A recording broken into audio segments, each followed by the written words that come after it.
अपने किए हुए वायदों को पूरा करने की बजाय लोगों को परेशान करने में लगी हुई है। नवंबर के महीने में मुख्यमंत्री ने घोषणा करी थी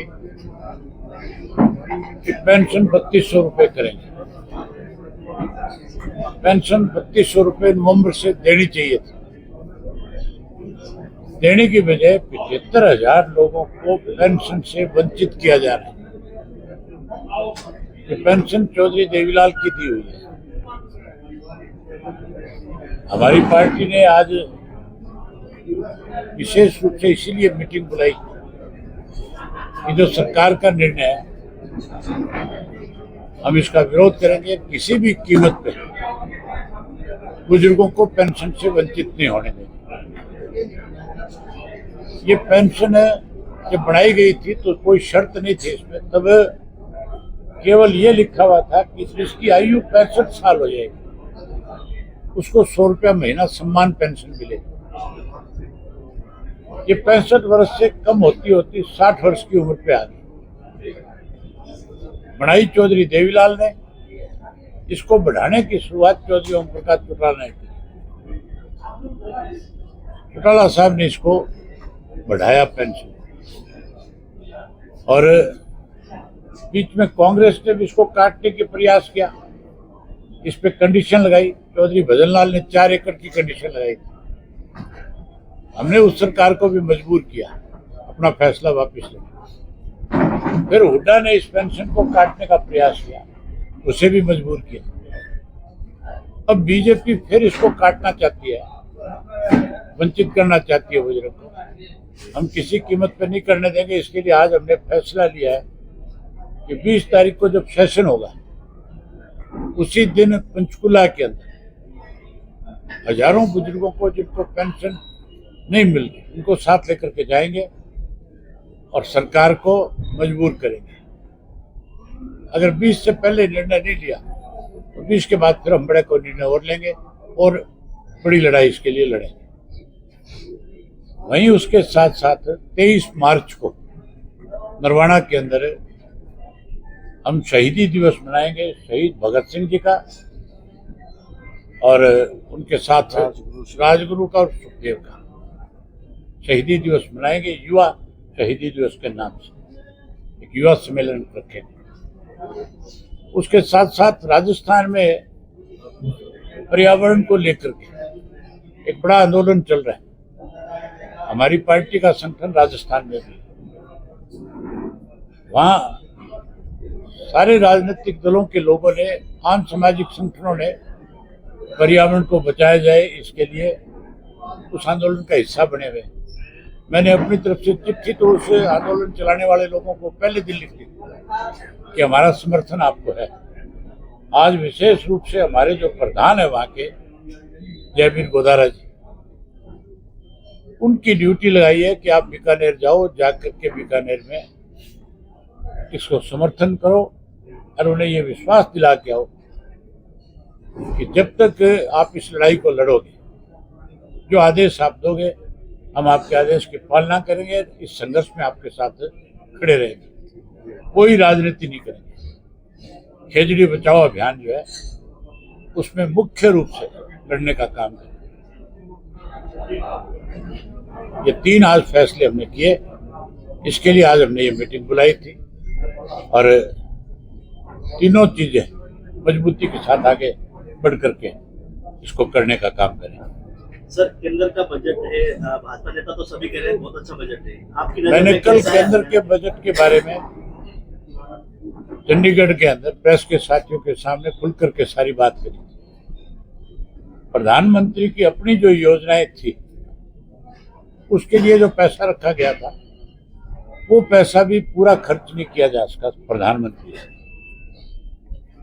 ग्रामीण विकास के लिए गरीब लोगों को मकान देने की एक योजना चलती इंदिरा गांधी के टाइम में, उस योजना के अंदर भी करीब कोई मेरे ख्याल कितना 67,000 करोड़ रुपए का बजट था या 57,000 करोड़ का बजट था। उसका आधा पैसा भी खर्च नहीं कर पाए। स्कूलों के नवीनीकरण के लिए, अच्छी एजुकेशन मिले उसके लिए 75,000 करोड़ का बजट था। उसमें सिर्फ 4500 करोड़ रुपया खर्च कर पाई सरकार। इसी तरह शहरी गरीब आदमी को शहरों में मकान बना करके दे, सुविधा दी।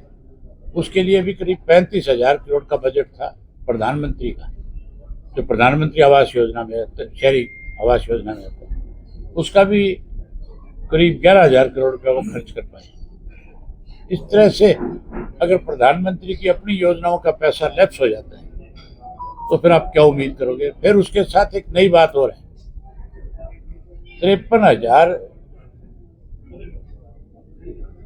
53 लाख 5 करोड़ का बजट है। उसमें 24% जो पैसा है वो कर्जे के रूप में सरकार लेगी, 14% जो है कर्जे के रूप में वापस देगी। तो फिर बजट कहाँ रहेगा, कहाँ से पैसा आएगा, कहाँ खर्च करोगे। वो पैसा तो अलग है जो आपकी तनख्वाहों में देना है, जो खर्चे हैं वो अलग है। बाकी जुम्मे लगाए मैंने पार्टी ऑफिस के कि इसको बारीकी से इसकी जांच करो।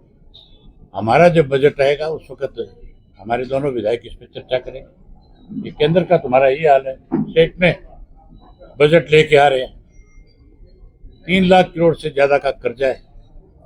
जिस सरकार पे 3 लाख करोड़ से ज्यादा का कर्जा, उससे आप क्या उम्मीद करोगे कि वो डेवलपमेंट करेगी। वो तो कर्जे का भुगतान जो है, ब्याज भुगतान करने में भी असमर्थ है सरकार। तनख्वाह देना तो बहुत दूर की बात है।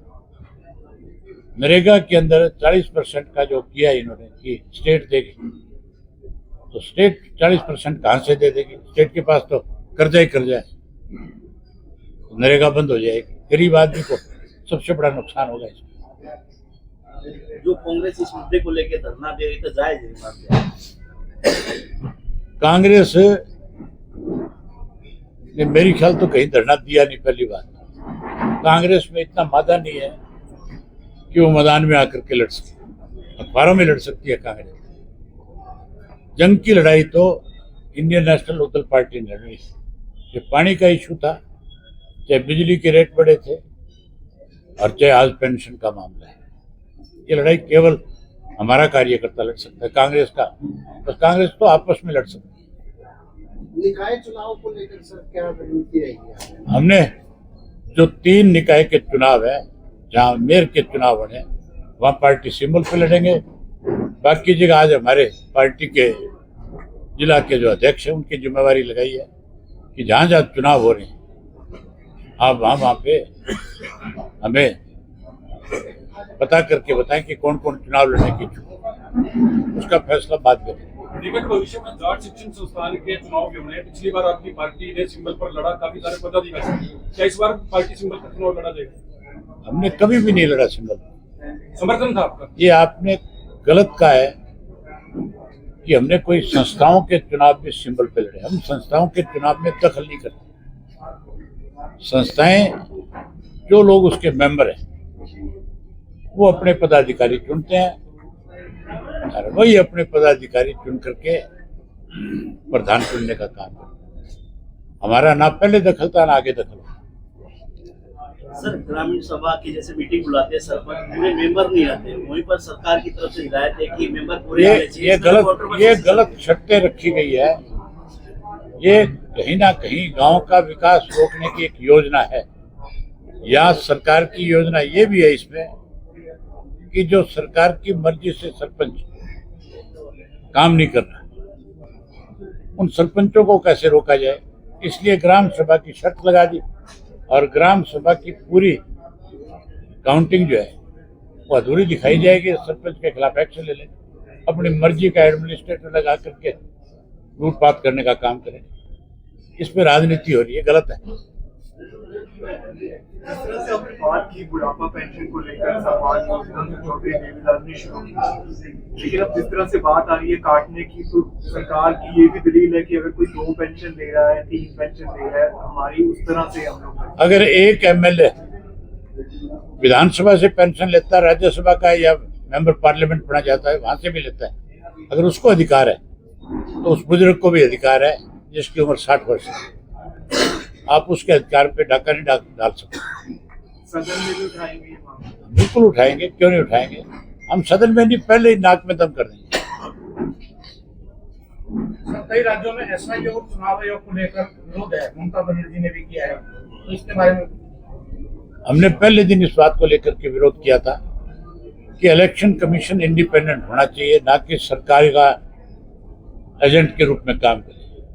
आज चुनाव आयोग जो है वो सरकारी एजेंसी है, इंडिपेंडेंट नहीं है।